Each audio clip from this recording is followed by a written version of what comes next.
Hello and welcome to my CMP304 Artificial Intelligence demonstration.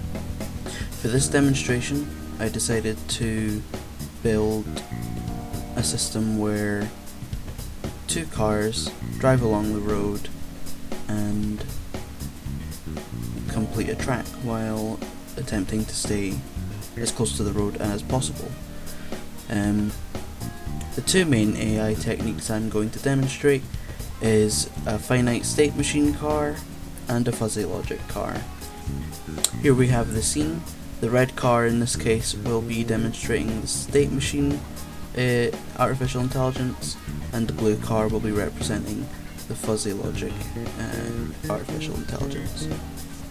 So I'm just going to run the application and we're going to see how each car performs, and then I'll talk a little bit about how they work and why they work the way they do after they complete the track.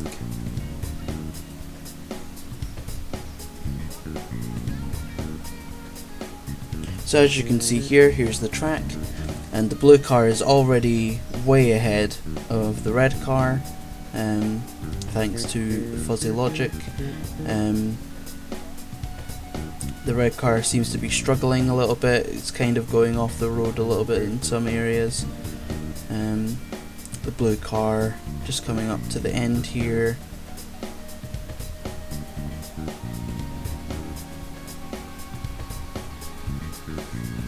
And there we go.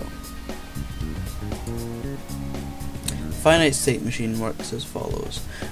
There's colliders all around the track, including on the road and off the sides of the road.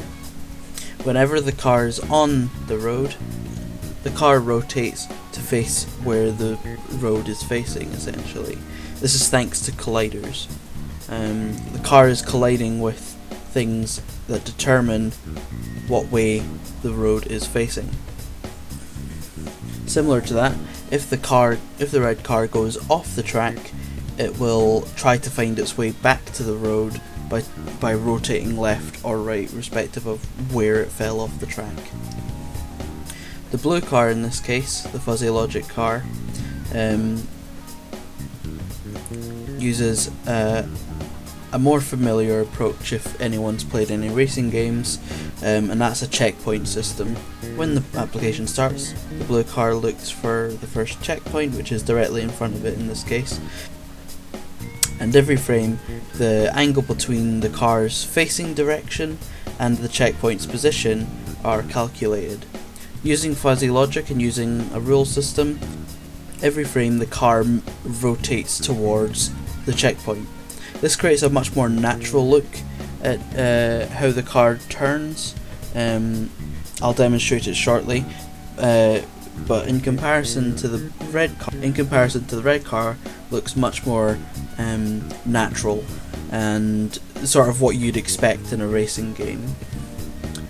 And while the blue car does feel a lot more natural, it's a lot more resource intensive. So if you were to scale this up into be a big game and you supposedly have like 18 cars on the track, performance might take a significant hit.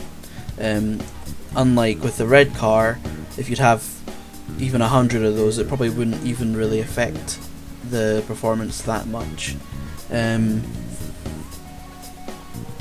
So yeah, I'm just going to play it one more time, just to demonstrate everything that you've seen so far, everything that you've heard about so far.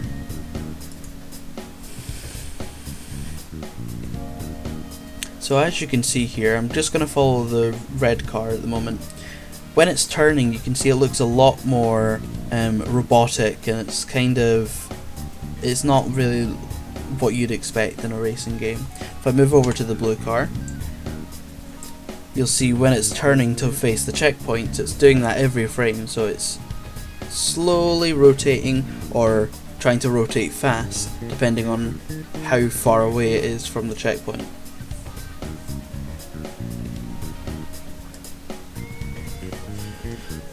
That concludes my sort of video report. Thanks for watching. Goodbye.